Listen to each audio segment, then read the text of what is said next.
Obedient દીકરાઓ, વહુઓ, grand ચિલ્ડ્રનો ગમે તેટલો સારો દે તો પણ એનું સુખ એ સાચી કેરીનું સુખ નથી. આ સિદ્ધ પરમાત્માની આરાધના સાથે આપણે જે આરાધના કરીએ છીએ એની કનેક્ટિવિટી આપણે લીધી. એટલે શું થાય કે આ અંબેની હોળી બહારથી આપણે રસ ત્યાગ કરી અને આત્માને આ આસ્વાદ આપવાનો છે. હવે આપણે આવ્યા આગળ આચાર્ય પદ, જે આવતીકાલે થશે. તીર્થંકર પરમાત્માના વિરહ કાળમાં, આ કાળ અત્યારે એવો છે ને, આ કાળમાં આ ક્ષેત્રમાં ક્યાંય તીર્થંકર પરમાત્મા વિરાજમાન નથી, પણ માર્ગ લોપ નથી થયો, માર્ગ ચાલુ છે. કોઈ કાળ એવો નથી કે માર્ગ લોપ થઈ છે. હવે આવા કાળમાં શાસન ધુરા વહન કરનાર સબળ નેતા, કુશળ સુકાની, ધર્મ રથના સારથી છે આચાર્ય ભગવંતો. એટલે જે આચાર્ય પદની આરાધના કરીએ છીએ તો ત્યારે હવે આપણે આ આરાધના છે કે ભાઈ ભગવાન નથી પણ આચાર્યો છે, જે લોકો પોતાના આચાર વડે, પોતાના આચરણ દ્વારા આપણને શીખ આપે કે આપણે માર્ગમાં આગળ કઈ રીતે વધવું. હવે એ શું કરે છે તો કે જેમ એક દીવો સેંકડો દીવાને પ્રદીપ્ત કરે છે અને પાછો સ્વયં પ્રદીપ રહે છે. આપણે ભાઈશ્રી પાસે દીવો પ્રગટાવીએ છીએ તો પછી કેન્ડલ આપીએ, ભાઈશ્રી આપ કેન્ડલથી આને પ્રદીપ્ત કરો, એટલે કેન્ડલ પ્રદીપ્ત છે અને બીજા દીવાને પ્રદીપ્ત. પછી ભાઈશ્રી એમ કે ચલો બ્રહ્મનિષ્ઠો છે એ લોકો કરે, લેડીઝ છે એ લોકો કરે, જેન્ટ્સ છે એ લોકો કરે, બાળકો છે એ લોકો કરે, એમ 5-7 જેટલા દીવા વાટમાં છે એ બધાને આપણે પ્રદીપ્ત કરીએ છીએ. જેના વડે પ્રદીપ્ત કરીએ છીએ એ દીવો તો પ્રજ્વલિત જ છે ને, એ બુઝાઈ જાય તો કઈ થાય. તો અહીંયા કે છે કે જેમ એક દીવો સેંકડો દીવાને પ્રદીપ્ત કરી શકે છે અને સ્વયં પ્રદીપ્ત રહે છે, તેમ આચાર્ય ભગવંતો પોતે ઝળહળે છે અને બીજાને પણ પ્રકાશિત કરે છે. આચાર્ય મિથ્યા દ્રષ્ટિને સમ્યક દ્રષ્ટિ બનાવે છે. આપણે શું ગાયું? અંજન શલાક, અજ્ઞાન તિમિરાંધાના જ્ઞાનાંજન શલાકયા. આપણે લગભગ બધા લેડીઝ આંજણ આંજીએ છે, તો જેટલી વાર આંજણ આંજીએ એટલી વાર યાદ રાખવું કે ગુરુ છે એ મારા અજ્ઞાનને દૂર કરવા માટે આ અંજન આંજે છે. તો આચાર્ય મિથ્યા દ્રષ્ટિને સમ્યક દ્રષ્ટિ બનાવે છે, સમ્યક દ્રષ્ટિને સાધુપણા સુધી પહોંચાડે છે. સાધુ એટલે આપણી માટે શું તો કે આત્માને સાધે તે સાધુ, સમતાની સાધના કરે તે સાધુ, સદાચારને સેવે તે સાધુ. માત્ર વેશ પલટો કરવો ને એ જ્યારે આપણા જીવનમાં આવશે ત્યારે આપણે એ સ્ટેજ ક્રોસ કરીને પછી જ આપણે મોક્ષે જવાનું. ગમે ત્યાંથી આવો તો marine drive, marine line station કે મરીન ડ્રાઈવ પાસ કરો પછી જ અહીંયા આવાય. એવી રીતે આ સાધુ પણ છે કે જે આપણે ગમે ત્યારે બી મોક્ષે જતા પહેલા એ સ્ટેજ કરવાનું છે. બહુ ઓછા જીવો છે કે જે સીધા મોક્ષે જઈ શકે છે, પણ ઇન જનરલ રૂટ એ છે કે આપણે આ સાધુપણાનો સ્ટેજ કરવાનો. માટે અત્યારથી બાપુજી એમ કહેતા કે તૈયારી કરો.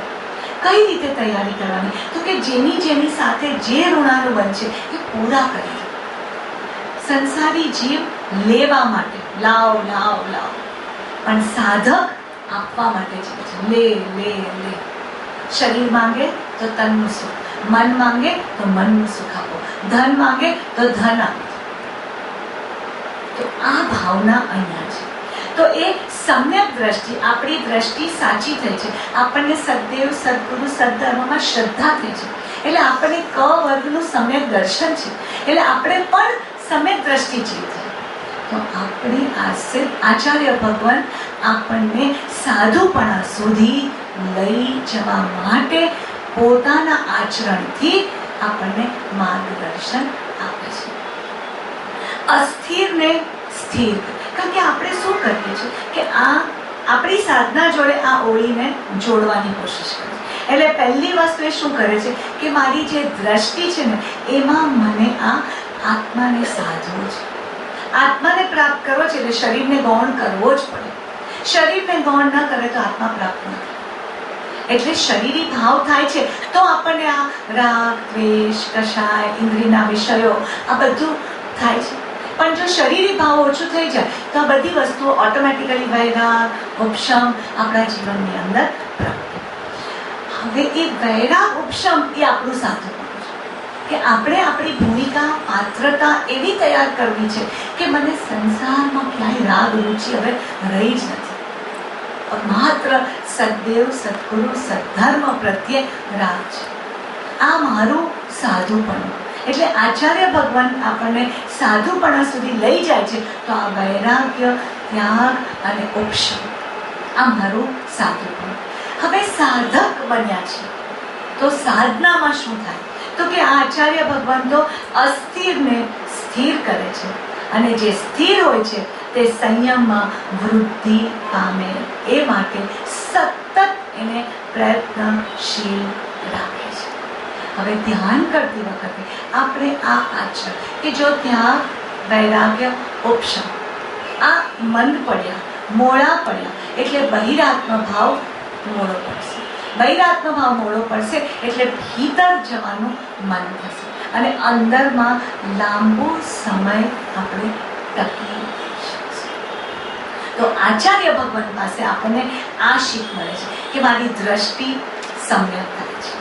પછી મારું જે અસ્થિર મન છે એ સ્થિર થાય છે કારણ કે મારી અંદર આ પાત્રતા, ત્યાગ, વૈરાગ, ઉપશમની પાત્રતા થઈ છે. અને ત્યાર પછી શું થાય છે તો કે સંયમની વૃદ્ધિ. હવે આપણને એમ થાય કે મેં તો દીક્ષા નથી લીધો, મારો સંયમ ક્યાં છે? પણ મન સંયમ આવે એટલે મન અધ્યાત્મના વિચાર, વાણી સંયમ આવે એટલે શું થાય? મીઠું, મધુરું, સત્ય વચન બોલે.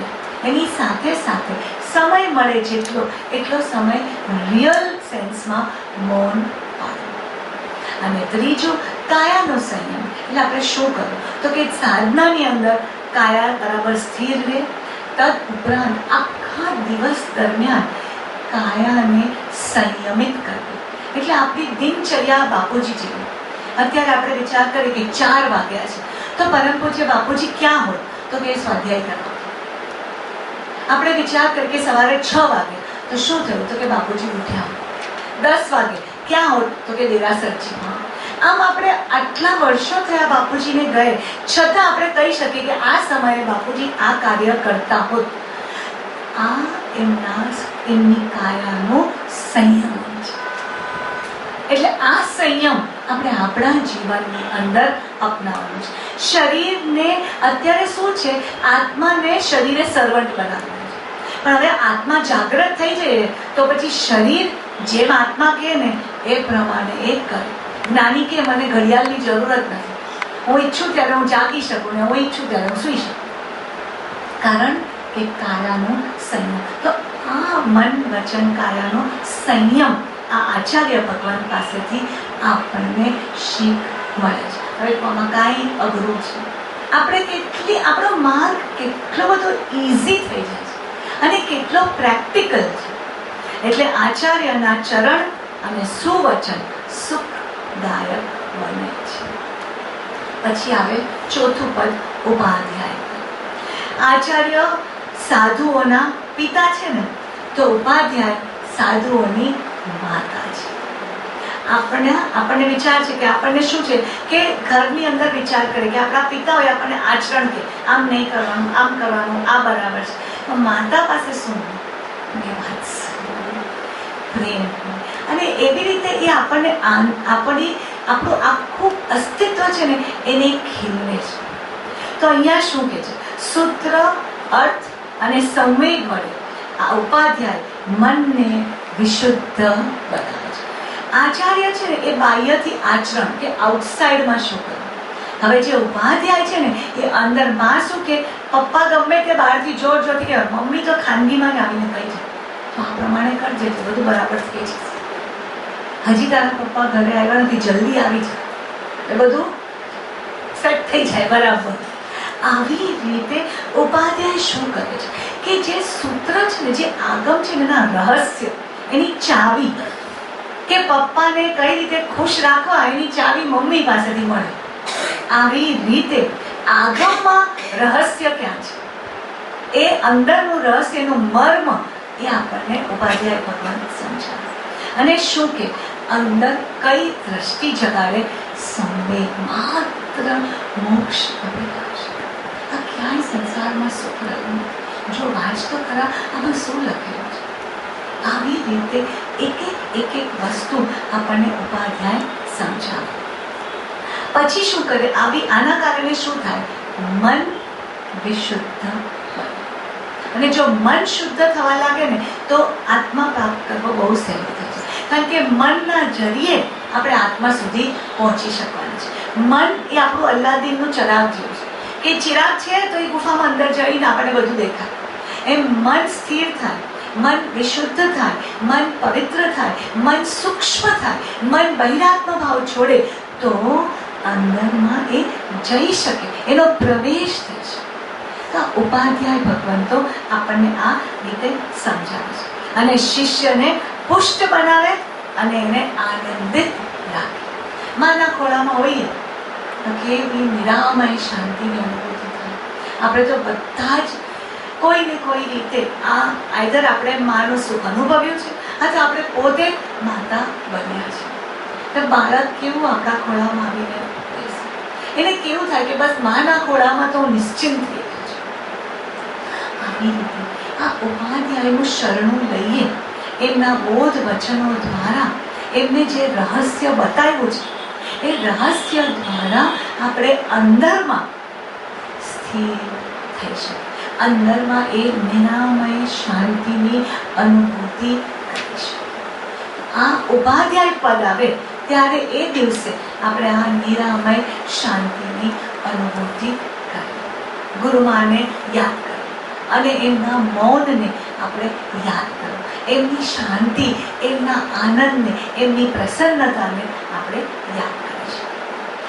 પછી પાંચમું આવે છે કે સાધુ પદ, જે સમ્યક દર્શન, સમ્યક જ્ઞાન અને સમ્યક ચારિત્ર વડે મોક્ષને સાધે છે તે સાધુ. કહું આમાં ક્યાંય લખ્યું છે મોમબત્તી પહેરે તો સાધુ, સફેદ કપડાં પહેરે તો સાધુ, કેશવોજ કરે તો સાધુ? એ બધી બાહ્ય પ્રતીક છે. અત્યારે આપણે જે સાધના કરીએ છીએ એ આંતરિક પ્રગતિ કરવાની છે. અંતે મેં પહેલાં બી કીધું છે કે આ સાધુ પદ આપણા જીવનમાં આવવાનું છે. અત્યારે નથી, એનો મિનિંગ એમ નથી કે આપણે એની અવગણના કરીએ, એના બદલે અત્યારે આપણે એના માટે તૈયારી કરીએ છીએ. જેમ માનસરોવર જવું હતું તો ભાઈશ્રીએ બધાને કીધું હતું કોઈ હવે લિફ્ટમાં જવાનું નહીં, બધાએ પોતાના ઘરે દાદરા ચડ ઉતર કરવાનું, બધાએ યોગા કરવાનું કે શ્વાસ અંદરથી લંગ્સ મજબૂત કરી નાખવાનું. આમ આ બધી સાધુ પદની તૈયારીઓ છે. શું તૈયારી કે સમ્યક જ્ઞાન, દર્શન, ચારિત્રની ઐક્ય. કોનું દર્શન, કોની શ્રદ્ધા તો કે આત્મા, કોનું જ્ઞાન તો કે આત્માનું, કોની અંદરનું ચારિત્ર એટલે કેમાં રમણતા કરવાની તો કે આત્માનું. તો આના વડે શું થવાનું છે તો કે મોક્ષની પ્રાપ્તિ થશે. આપણે વિચાર કરીએ મોક્ષ એટલે એક રીતે વિચારીએ તો આત્મા કર્મોથી મુક્ત થઈ અને કાયા રહિત થઈ સિદ્ધ અવસ્થામાં સુખમાં બિરાજમાન થશે કાયમ માટે. અત્યારે હું વિચાર કરું કે મારે કઈ રીતે મોક્ષ પ્રાપ્ત કરવો તો કે મોહનો ક્ષય કરવો. મોહનો ક્ષય કરવો તો શું થાય કે મારી અંદર આ સમ્યક જ્ઞાન, સમ્યક દર્શન, સમ્યક ચારિત્રનું શ્રદ્ધાન છે, પછી એનો પુરુષાર્થ છે અને પછી એની પ્રાપ્તિ છે.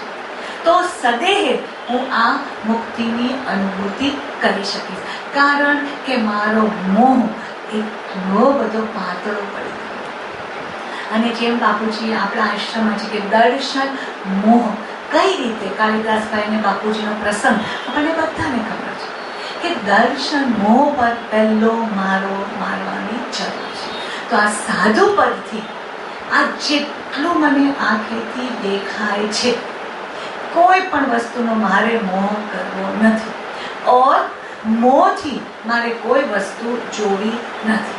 બંને રીતે પર્વત જેવા અડોળ, અગ્નિ જેવા તેજસ્વી, સમુદ્ર જેવા ગંભીર, આકાશ જેવા નિરાલંબ, કમળ જેવા નિર્લેપ, પવન જેવા નિર્બંધ અને સૂર્ય જેવા પ્રકાશમાન સાધુ ભગવંતો છે. આપણે આપણા જીવનને આવી રીતે બનાવવાની છે. તો કે મારી શ્રદ્ધામાં હું અડોળ, જે મને જ્ઞાન પ્રાપ્તિ થાય છે એનું તેજ મારા મુખ ઉપર, મારા જીવનમાં, મારા વર્તનમાં દેખાય. પરફ્યુમ લગાવીએ તો બધાની સુગંધ આવે. આવી રીતે પરફ્યુમ તો કંઈ નહીં કે પણ આપણે પાવડર, ટેલ્કમ પાવડર લગાડ્યો હોય ને તો પણ એની સુગંધ બધાને આવે.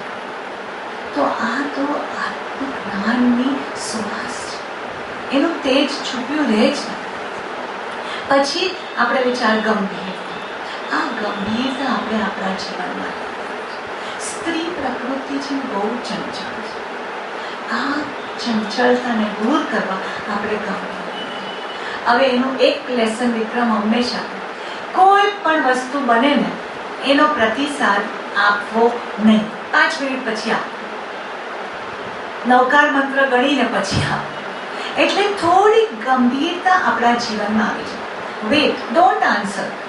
કોઈ પણ વસ્તુની જરૂર પડે તો આપણે તરત, આપણે સ્વભાવ શું છે, તરત જ કહી દઈએ. પછી પસ્તાવાનો વારો આપણા જીવનમાં આવે છે. તો જો એવો પસ્તાવાનો વારો આવે તો આપણને કેટલું દુઃખ થાય. હવે આવી રીતે આ સાધુ.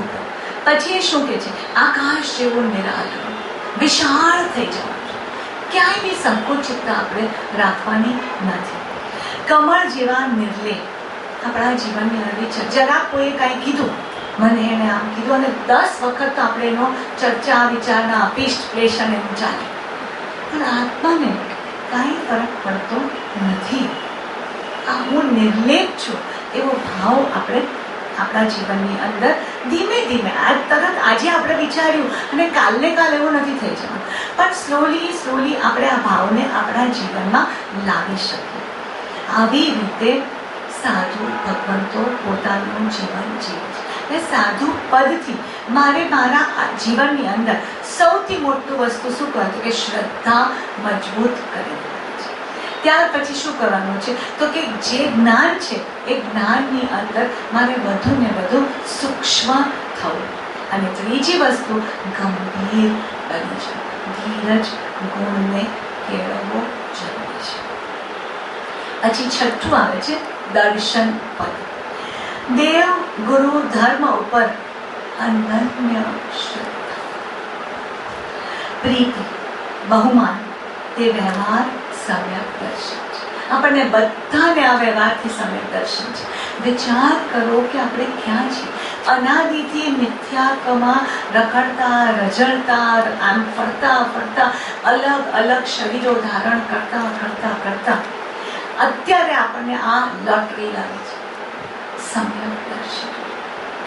હવે અને આત્માની નિર્વિકલ્પ અનુભૂતિપૂર્વક શ્રદ્ધા તે નિશ્ચય સમ્યક દર્શન છે. સાધનાનો માર્ગ જેને જેને ઉપલબ્ધ છે એ આ નિશ્ચય સમ્યક દર્શનથી જાજુ દૂર નથી. બસ એને ભીતર જવાનો પુરુષાર્થ કરવાનો છે. એટલે સમ્યક્ત્વને ધર્મરૂપી વૃક્ષનું મૂળ માનવામાં આવ્યું છે. આ વખતની શિબિરમાં ભાઈશ્રી આ સમ્યક દર્શનના 67 બોલની સર્જાયેલી. બાપુજીને પણ એ ખૂબ પ્રિય હતું અને યશો વિજયજી મહારાજ સાહેબે એની રચના કરેલી છે. આપણે આપણા જીવનમાં પણ રોજ 6 પદનું પત્ર બોલીએ છીએ તો 6 પદમાં શું કીધું કે એ સમ્યક દર્શનને રહેવાના સ્થાનક છે. આપણે વિચારે કે તમે ક્યાં રહો છો તો આપણે કે કોઈ કે બોરીવલી રહું ને, કોઈ કે હું મલાડ રહું છું ને, કોઈ કે હું વાકેશ્વર રહું છું ને, કોઈ કે મરીન ડ્રાઈવ રહું છું. એ મારે રહેવાનું સ્થાન છે. તો જે આ સમ્યક દર્શન મારે પ્રાપ્ત કરવું છે એ સમ્યક દર્શન ક્યાં છે તો કે આત્મા છે. આત્મા નિત્ય છે, આત્મા કર્મ કરતા છે, આત્મા કર્મનો ભોગતા છે, આત્માનો મોક્ષ છે અને એ મોક્ષને પ્રાપ્ત કરવા માટેનો ઉપાય છે. આ 6 પદ એ સમ્યક દર્શનને રહેવાના સ્થાનક કયા છે. એટલે જ્યારે દર્શન પદનું એટલે આંબેલની હોળીનો 6થો દિવસ આવે ત્યારે આ 6 પદના પત્રનો વિચાર કરો. ત્યાર પછી 7મું પદ આવે છે જ્ઞાન પદ. તીર્થંકર પરમાત્માએ નિરૂપણ કરેલા તત્વનો યથાર્થ બોધ થવો તે સમ્યક જ્ઞાન છે. આત્માને જાણવો એ સમ્યક જ્ઞાન છે. અને જેણે આત્મા જાણ્યું એને સર્વ જાણ્યું. શોર્ટકટ. આપણે બધાને આ જમાનામાં શોર્ટકટ જોઈએ છે. બધી વસ્તુ જલ્દી, ફાસ્ટ ફૂડ, ફાસ્ટ રેસિપી, ક્યાંય બી જવું હોય તો જલ્દી જવું છે. તો જલ્દી જ જો જવું છે તો મોક્ષે બી જલ્દી જવું છે. આ ભાવમાં જ મારે અત્યારે બહુ વરસ બી નથી કરવા. ગુરુમાં એમ લખ્યું બાપુજીને મારે 8 દિવસમાં સહજ થઈ જવું છે. વિચાર. બાપુજીને 8 દિવસની અંદર એમના ગુરુવર્યોએ કહી દીધું કે તમને આત્મદર્શન થઈ ગયું છે, દ્રવ્ય પ્રગટ થઈ ગયું છે, એમ એમના ગુરુએ એમને. તો શું છે, આપણે વાર લાગે એવી વસ્તુ નથી. જેટલું કરીએ ઉતાવળે કરો તો ઉતાવળે થઈ જાય. તો અહીંયા શું કીધું? તીર્થંકર પરમાત્માએ નિરૂપણ કરેલા તત્વનો એટલે આત્મ તત્વનો બોધ થવો એ સમ્યક જ્ઞાન છે. જ્ઞાન સ્વ પર પ્રકાશક હોવાથી આત્માનો મુખ્ય ગુણ છે. હવે આ જે આત્મા છે, જ્ઞાન કરવું છે. કોનું જ્ઞાન કરવું છે? તો કે આત્મા. કઈ રીતે કરવું છે? તો આત્મા જ પોતાના જ્ઞાનથી પોતાનું જ્ઞાન કરી શકશે. ક્યાં કરવું છે? તો કે આત્મામાં જ આ આત્મજ્ઞાન કરી શકે છે. અને કઈ રીતે? તો કે આત્માના જ જ્ઞાનથી એ કરે છે. એટલે આત્મા હું પોતે. મારે કોની અનુભૂતિ કરવી છે? આત્માની. કઈ રીતે હું આત્માની અનુભૂતિ કરું? તો આત્માના જ જ્ઞાનથી આત્માની અનુભૂતિ. ક્યાં અનુભૂતિ કરવું? તો કે હું આત્માની અનુભૂતિ આત્માના જ્ઞાનથી આત્મામાં જ કરું. હવે સરવાળે શું થયું? મારે આત્માને પકડી લેવાનો છે. જો આત્માને હું પકડી લઉં તો આ બધી વસ્તુઓ ઓટોમેટિકલી મારી સમજણમાં આવી જાય. એટલે સમ્યક જ્ઞાન અંતરના અંધારા ઉલેચી નાખે છે. તત્વનો આત્માનો પ્રકાશ જળ હળતો રાખે છે. આપણને શું થઈ ગયું છે કે આત્મા છે ને એ સ્વને પ્રકાશે છે પણ સાથે સાથે પરને પ્રકાશે. એટલે આપણે જ્યારે આ જ્ઞાન પદની આરાધના કરીએ છીએ ત્યારે આપણે શું કરવાનું છે કે જે મારો આત્મા પરનું જ્ઞાન કરે છે એ વખતે મારે શું થાય છે કે જેનું જ્ઞાન હું કરું છું ને એ મય હું થઈ જાય. એટલે મારા કર્મમાં મારી સામે કોઈ વ્યક્તિ તો આત્મા છે શરીરની અંદર, મને નેત્રો છે એટલે મારો આત્માનો ઉપયોગ આ આંખમાં ગયો અને આ કે આત્માના જ્ઞાનને કારણે એની સામે જે વ્યક્તિ આવી એનું જ્ઞાન કર્યું. હવે જ્ઞાની છે ને એ અહીંયા ફૂલ સ્ટોપ કરી દે છે. આપણે શું કરે છે? એ વ્યક્તિ આવ્યો ને પછી એ ગમે છે, એ નથી ગમતો, એ કાળો છે, એ ગોરો છે, એ જાડો છે, એ પતલો છે, એનાથી મને ફાયદો છે, એનાથી ફાયદો નથી, એ મારી માટે સારું બોલે છે, એ મારી માટે ખરાબ બોલે છે. આ વિશિષ્ટ સર્કલ અને એટલી ત્વરાથી થઈ જાય છે ને કે આપણને ખબર જ નથી પડતી. અને એટલો બધો સમય થયા પછી આપણને ખ્યાલ આવે કે મને તો કીધું હતું કે આત્મા જ્ઞાન કરે ત્યાં મારે સ્ટોપ થઈ જવાનું છે. ભાઈ હું તો ક્યાંય આગળ જતી રહી એમાં. અને એના કારણે રાગ દ્વેષ કર્મનું બંધન થાય છે. પણ આપણે આ જ્ઞાન ગુણની વખતે સ્વને અનુભવતાની સાથે એ ખાલી પરનું જ્ઞાન કરે છે ત્યાં અટકી જવાનું છે.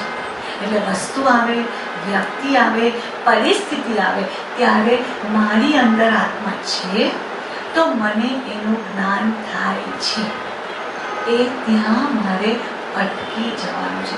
વિશેષ એના ઉપર વિચારણા કરવાની નથી. તો સ્વને પ્રકાશે છે અને પરને પ્રકાશીને નવા કર્મોનું બંધન થતું નથી. સંસારમાં રહેલા છે ને તો આવી કેટલીય વસ્તુ થાય. હજી આપણે અહીંયાથી નીચે ઉતરશું નહીં ને તે સ્ટેશન પર જે ટ્રેનમાં જવાના ને તે ટ્રેનમાં કાંઈ બી થયું, આગળ 2 લેડીઝ ડબ્બામાં બેઠા અને 2 લેડીઝ પોતાની કાંઈ ચર્ચા વિચારણા કરે છે, એમાં આપણે ઇન્વોલ્વ થઈ જાય. જાણીએ કારણ કે કાન છે, આત્મા છે, હું બેઠી છું એટલે મને એ બોલે છે એ સંભળાવવાનું છે અને ગુજરાતીમાં બોલે છે એટલે હું સમજુ બીજું કે શું બોલે છે. ત્યાં ફૂલ સ્ટોપ. આપણે શું કરીએ એમાં ઇન્વોલ્વ થઈ જાય અને પછી જો આપણને રસ પડતી વસ્તુ હોય ને તો આપણે બરાબર એમ કહી દે કે આજે છે ને ફલાણી જગાએ કેરી 100 રૂપિયે મળે છે. એટલે હા હું તો 500 રૂપિયા ક્યાં મળે છે, એડ્રેસ લઈ લે, બધું લઈ લે, ફલાણું ઢીકણું પૂછું. હવે કેટલું ઇન્વોલ્વમેન્ટ કર્યું. પણ ખરેખર આપણે એને પૂછ્યું હતું કે એને 100 રૂપિયાની કેરી લીધી, એ ત્યાં આટલી બધી મહેનત કરીને ત્યાં જઈએ ને ત્યારે આપણને ખબર પડે કે કાંઈ હાફૂસ નહોતી, કાંઈ એનું ફળ આટલું નાનું હતું, નાહક મેં આટલી મહેનત કરીને હું ત્યાં ગઈ, એના કરતાં આ ભાવ આવી કેરી તો મને મારા ઘરે બી 100 રૂપિયા મળતી. હવે શું કરીએ? હવે આવી જ બિનજરૂરી ઇન્વોલ્વમેન્ટ સતત આપણે કરીએ છીએ. આ જ્ઞાનનો જ્યારે દિવસ આવે છે ત્યારે મારે શું કરવાનું છે કે સમ્યક જ્ઞાન અંતરના અંધારાને ઉલેચી અને આત્મતત્વનો પ્રકાશ. જ્ઞાન ગુણ છે પણ મારે મારી જાતની ઓળખાણ કરવી છે. મારે બીજાની ઓળખાણ કરવા માટે જ્ઞાનનો ઉપયોગ કરવો જ નથી. આપણે આમાં બહુ ઇઝી છે આપણી માટે. આપણે ખરીદી કરવા ગયા, મારા હાથમાં પાકીટ છે, મારી પાસે પૈસા છે તો હું એ પૈસાથી મારા માટે લઉં કે હું દુકાનવાળાને કહું કે લે આ પૈસાને તારી માટે સાડી. કોઈ કરીએ છીએ આપણે એવું. આપણે સાડી લેવા દુકાનમાં ગયા અને આપણે એને કીધું કે મને આ સાડી ગમી, આ લે એના પૈસા, અને પછી થેલી એને કીધું કે તું જ રાખ ભાઈ, તારી ઘરે તારી વાઈફને આપી દેજે કે દીકરીને આપી દેજે. નથી કર્યું.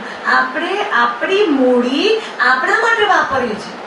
હવે એ શીખવવા માટે આપણે કોઈને શીખવવું પડે?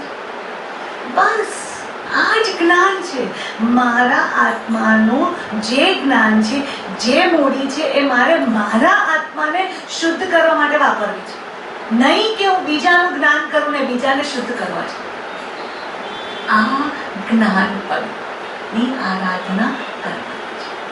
પછી આવે છે ચારિત્ર. શુદ્ધ આત્માના અભેદ ધ્યાન દ્વારા, એટલે આત્માની સાથે એક થઈ જાય, શરીર ભૂલાઈ જાય અને આત્માની સાથે આપણે એકમેક થાય દ્વારા જીવ સ્વરૂપ રમણતા પામે છે તે સમ્યક ચારિત્ર છે. હવે શું થઈ ગયું છે? સગાઈ થઈ હતી, ગોળધાણા થયા, હવે લગ્ન થઈ ગયા ને હવે આપણે આપણા સાસરે ઘરે આવી ગયા એટલે આપણે પિયર છોડી દીધું. આપણું બધું, આપણી વિદાય થઈ ગઈ, રડવાનું થઈ ગયું, બધું પતી ગયું અને હવે આપણે આપણા ઘરમાં સેટ થઈ ગયા છીએ. આ શુદ્ધ આત્માનું ચારિત્ર પદ છે. જે લોકોને લગ્ન થયે 20-25 વર્ષ થઈ ગયા તો એ પછી શું કે મારા ઘરે આમ છે, પછી એ પોતાના પિયર જાય તો કે મારા ઘરે આમ છે. હવે એની મમ્મી કે આટલા હું નહીં તને મોટી કરી, મારા ઘરે તો હવે તો કેમ કે મારા ઘરે આમ છે. શું તો આ કારણ કે આપણે કમ્પ્લીટલી આપણી જાતને ટ્રાન્સફોર્મ કરી નાખીએ છીએ. બસ જ્યારે આ ચારિત્ર પદ આવે છે ને કેટલું સહેલું છે આપણા બધા માટે. પિયર છોડીને સાસરાને અપનાવી અને એને મારું ઘર માનવું, તો પછી એવી જ રીતે શરીરને છોડીને આત્માને મારું ઘર માનવું એ આપણી માટે અઘરું નથી. કારણ કે કેટલો બી ગાઢ પ્રેમ હતો છતાં આપણે માનું ઘર છોડીને બીજાના ઘરને અપનાવી શક્યા. તો આ તો મારું પોતાનું આત્મા છે, મારું પોતાનું ઘર છે. તો મારા આત્માને પોતાનું માનવા પુરુષાર્થ ન કરી શકો? ચોક્કસ આપણે કરી શકીએ.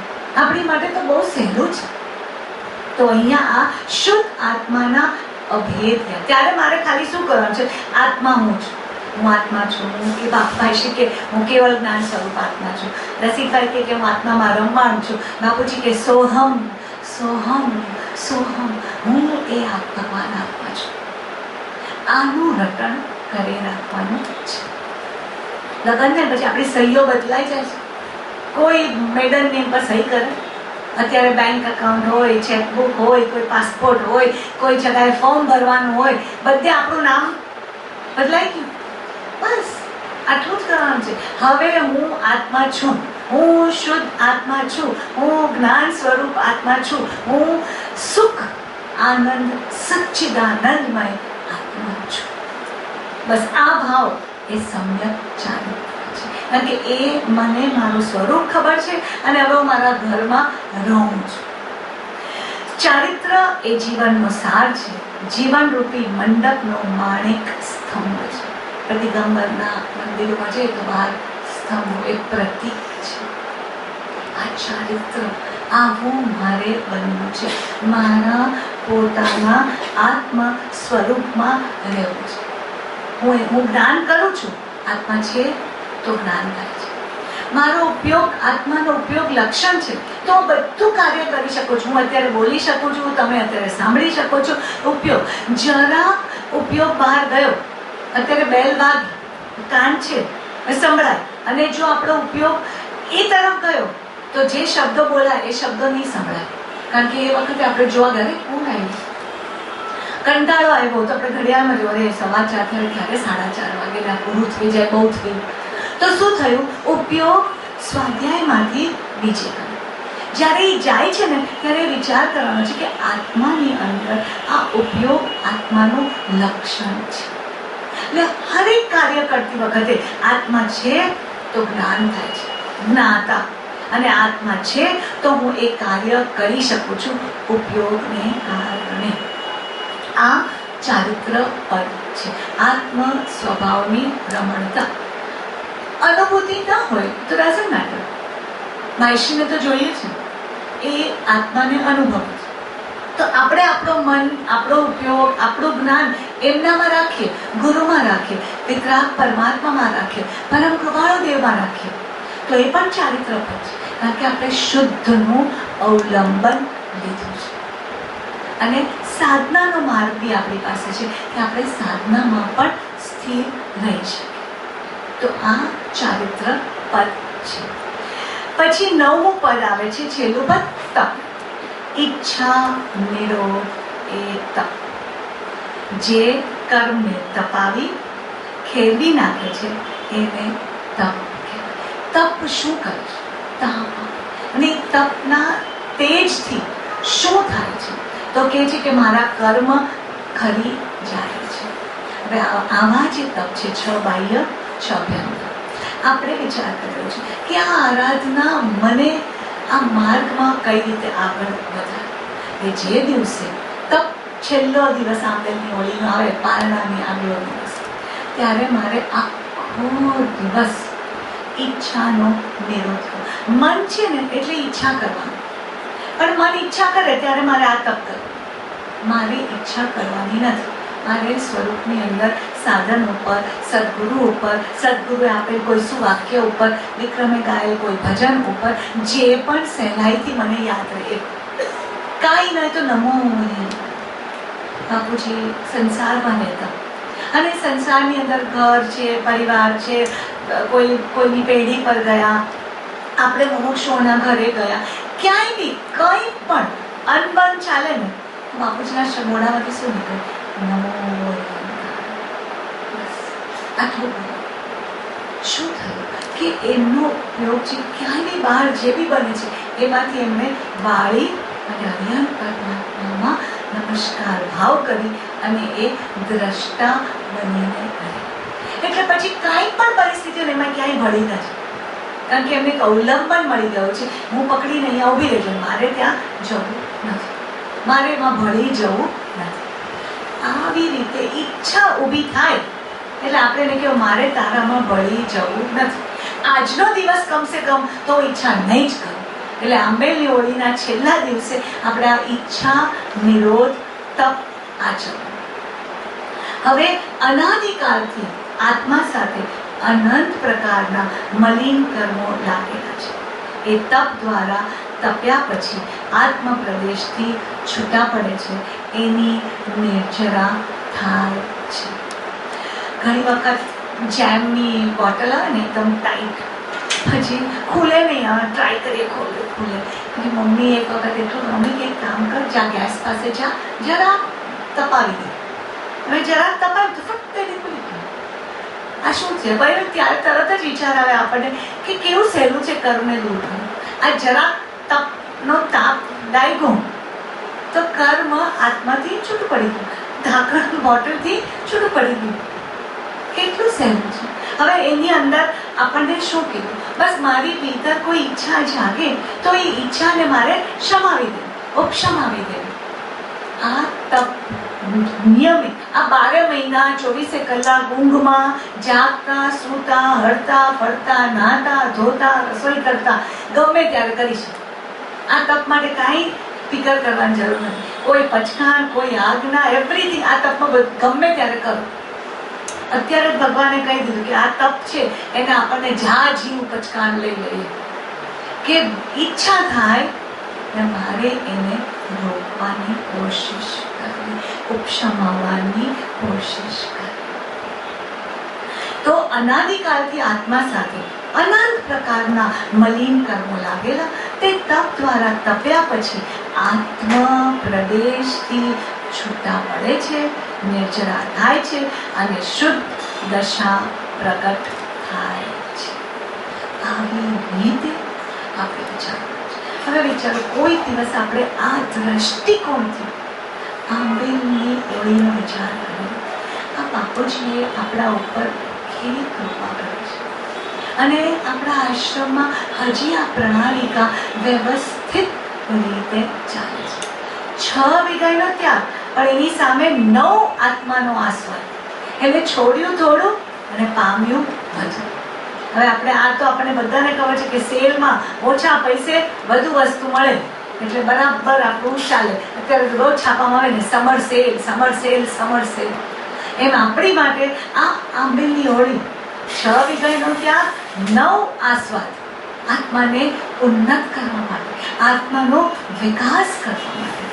તો આપણે એનો એક તરત જલ્દી વિચાર કરી લઈએ 5 મિનિટની અંદર કે આ આંબેલની હોળી એ મારા શ્રદ્ધાના પાયાને મજબૂત કરે. કારણ કે શ્રદ્ધા એ મુક્તિનો દ્વાર છે એમ ભાઈશ્રી. તો શ્રદ્ધામાં દેવમાં અરિહંત અને સિદ્ધ, ગુરુમાં આચાર્ય, ઉપાધ્યાય અને સાધુ, અને ધર્મની અંદર દર્શન, જ્ઞાન, ચારિત્ર અને તપ. એટલે મારી શ્રદ્ધા આ 9 પદથી કઈ રીતે બળવાન.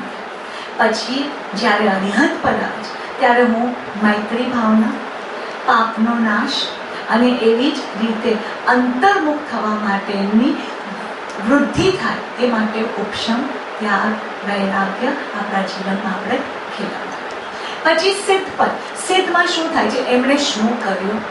એમણે કાયાને છોડી દીધી. મારે આવી જ રીતે મારા દેહ સાથે જે અધ્યાસ, જે ઐક્યતા, જે પ્રીતિ છે ને એ તોડી નાખે છે. તો આ રીતે આપણે બધાને જેને નાની દીકરીઓ છે એની માં એને કેટલી વાર કે અંતે એક દિવસ તારે સાસરે જવાનું છે, હવે તું રસોઈ શીખવાની છે કે નહીં, હવે તું વહેલી ઉઠવાની છે કે નહીં, હવે તું આમ કરવાની છે કે નહીં. નાની વસ્તુઓ એ આમ પગ પોળા કરીને બેઠી હોય તો બી ગુરુમાં કે આવી રીતે બેસાય સાસરે જવાનું. આમ આપણે આપણી જાતે કે આવી રીતે દેહાધ્યાસ કરાય, આ શરીર તો છોડી દેવાનું છે, આપણે આત્મઘરમાં જવાનું છે. સિદ્ધ પદ. પછી આચાર્ય ભગવાન. આચાર્ય ભગવાન પોતાના આચાર વડે આપણને માર્ગદર્શન આપે છે. શું કરે છે? તો કે અંજન શરાબ. આંજણ જેટલી વાર આંખમાં આંજીએ ને ત્યારે આપણે આઈલાઇનર કરીએ કે આંખમાં આંજીએ, એવરી ટાઈમ યાદ કરવાનું છે કે ગુરુ મને સાચી દ્રષ્ટિ પ્રદાન કરે છે. પછી મને સત દેખાય છે. હું ક્યાંય પણ જાઉં, ગમે ત્યાં જાઉં, પણ બાપુજી કહે કે સતને ગ્રહણ કરશો, બીકોઝ આ અંજન છે, જ્યાં સાચું એ મારું. તો આવી રીતે આપણે અસ્થિરતામાંથી સ્થિરતા તરફ જશું અને આપણા મન, વચન, કાયાનું સંયમ વધશે. એટલે કંટ્રોલમાં આપણે એને લઈ જઈએ. ત્યાર પછી આવે છે ઉપાધ્યાય. એ શું કરે છે તો કે રહસ્ય. ઉપાધ્યાય આવે એટલે ગુરુમાં અથવા આપણી માં આપણે કે મને પંપાળે, મને પ્રેમ કરે, મને રહસ્ય બધી સિક્રેટ વાતો મારા કાનમાં કહી જાય. પેલો લગ્ન થતું હોય ને તો પેલો આમ કરીને એના કાનમાં કેસો ભાગવાનું, એવું કેવું કાનમાં જઈને ફાઇન રીતે કે જ્યારે બધા ઉભા રહે મારો ફોટો બરાબર પાડજો. આવી રીતે ઉપાધ્યાય ભગવાન આપણા કાનમાં કહે છે કે આટલા આગમ, આટલા સૂત્રો કાંઈ સમજ ન પડે ને તો આટલી વાત યાદ રાખવાની કે આત્મા એ મારું સ્વરૂપ છે. તો આ ઉપાધ્યાય ભગવાન આપણને આવી રીતે સૂક્ષ્મ વાત કરી અને શેની માટે કરી? આનંદ. આપણું જીવન સુખી રહે. શું બોલીએ ને આને સતી, આ સતીનું સુખ હો ને આ સતીનું સુખ એવું બધું કહે ને શેની માટે? સુખ માટે. આ ઉપાધ્યાય ભગવાન આપણા સુખ માટે આપણને આ રહસ્યો બતાવે છે. ત્યાર પછી સાધુ આવે એટલે જ્ઞાન, દર્શન, ચારિત્રને આરાધના કરવી એ સાધુ છે. આપણે આત્માને સાધે એ સાધુ. સદાચારમાં રહેવું, આપણે આપણા જીવનની અંદર આ સમ્યક દર્શનને વિશુદ્ધ કરવું. હવે એની માટે શું કરવું તો કે શ્રદ્ધામાં અડોળ થઈ જવું. જ્ઞાન જ્યારે વૈષ્ણવ સ્વાધ્યાય હોય ત્યારે બરાબર શું કહે છે? મૂળ મહારસ કરી વૃત્તિ અખંડ સન્મુખ. આ સાધુ પણ છે. કેવી વસ્તુઓ, કેટલી ટ્રિક્સ રહેલી છે. આ નુસ્ખા જે છે ને એ જ્ઞાની ગુરુ જ આપણને આપી શકે, નહીં તો આપણને ખ્યાલ ના આવે. આપણે કોઈ બી વસ્તુ રસોઈ કરે બગડી જાય ને આપણે અત્યારે નાની છોકરો તમે શું કરે કે ભાઈ આ બગડી ગયું, બધું કૂદ કરીને ફેંકી. મમ્મી હોય ને તો એ કે લાવ હું સુધારી દઉં, કાંઈ નથી બગડી ગયું, જરાક એમાં લોટ નાખી દે કે જરાક ઢીલું થઈ ગયું તો કે પૌવા નાખી દે એટલે આ બરાબર તારા વડા થઈ જશે. આમ એની પાસે આવી ટ્રિક્સ છે. તો આ ટ્રિક્સ છે કે જેથી આપણે આ સાધનાના માર્ગની અંદર આપણું જ્ઞાન આપણને કામ લાગે છે. તો આવી રીતે આપણે આ સાધુ કરે. પછી દર્શન આવે છે. તો એ શું કરે છે કે સમ્યક દર્શન. જેનું હું દર્શન કરું છું એ સાચું દર્શન કરું, મોહ રહિત. અને જે દર્શન થાય છે એમાં મોહ કરવું નહીં. બંને રીતે આપણે એને લઈ શકીએ. દર્શન મોહ એ મારો પરમ શત્રુ છે. ત્યાર પછી જ્ઞાન. શું કરવાનું છે કે આત્મા સ્વને પ્રકાશે છે, પરને પ્રકાશે છે. પણ અત્યારે એ પરને પ્રકાશે છે એ મય હું થઈ જાઉં છું. હવે મારે જાગૃતિ રાખવાની છે કે હું જ્ઞાન સ્વરૂપ આત્મા છું એન્ડ ફૂલ સ્ટોપ. મારે આગળ વધવું જ નથી. મારે કોઈની વસ્તુમાં જ્યાં જરૂર નથી ત્યાં મારે વચમાં પડવું જ નથી. જ્ઞાન કરવું જ છે તો અંદર કેટલી બધી વસ્તુઓ રહેલી છે જ્ઞાન કરવાની, સમજવા માટે. પછી ચારિત્ર એટલે જે સમજણ છે એમાં હું ઠરી જાઉં, એમાં હું સેટ થઈ જાઉં. આવી રીતે ચારિત્ર એ જીવનનો સાર છે. અને પછી તપ, ઈચ્છા, નિરોધ, તપ. તો આવી રીતે આપણે આ 9 પદના આંબેલની ઓળીની આરાધના આપણી સાધના સાથે આપણે જોઈન કરી દીધી. તો કેટલી બધી આપણને એની અંદરથી વસ્તુ ખબર પડી અને કેટલા ભાવપૂર્ણ રીતે હવે આપણે એ આરાધના કરી શકીએ. આ રીતે આપણે દેવગુરુ ધર્મની શ્રદ્ધા કરી અને આ 9 પદની આરાધના વ્યવસ્થિત રીતે, આજે બીજો જ દિવસ છે, રોજ જે માળા ગણવાની હોય એ એક માળા પણ આપણે ગણવી અને એ રીતે આપણે આ આરાધના પ્રેક્ટિકલી કઈ રીતે કરીએ તો ચોક્કસ એનું ફળ શું મળશે તો કે કર્મ આત્મા ઉપરથી ખરી જશે. તો ડૉક્ટર ભગવાન દાસે કીધું છે આત્મરૂપ સિદ્ધ ચક્રના આરાધનથી નિષ્કામ શ્રીપાળ મૈણાએ કર્યું આત્મસિદ્ધિનું કામ. આપણે પણ આત્માની સિદ્ધિ, આત્માની પ્રાપ્તિ, આત્માના સુખ માટે આ આરાધના કરવાની જરૂર છે. તો બસ ગુરુ આપણને એવી શક્તિ આપે એ મહેર્ષિને આપે કે બસ આપ એવું બળ વિસ્ફોરણા કરો કે મારો પુરુષાર્થ એવો જાગે કે આપણે આપણા આત્માને પ્રાપ્ત કરીએ. સદગુરુ દેવ परम कृपालु देव की जय, त्रिलोकनाथ की जय, महावीर स्वामी भगवान की जय, सब संतों की जय, जैन शासन देव की जय, बोलो श्री वासुपूज्य भगवान की जय। सर्वे जीवोने आत्म भावे वंदन, खामे में सब जीवे सवे जीवा खमंतु में, मिट्टी में सब हुए सो वेरम चंद। सदगुरु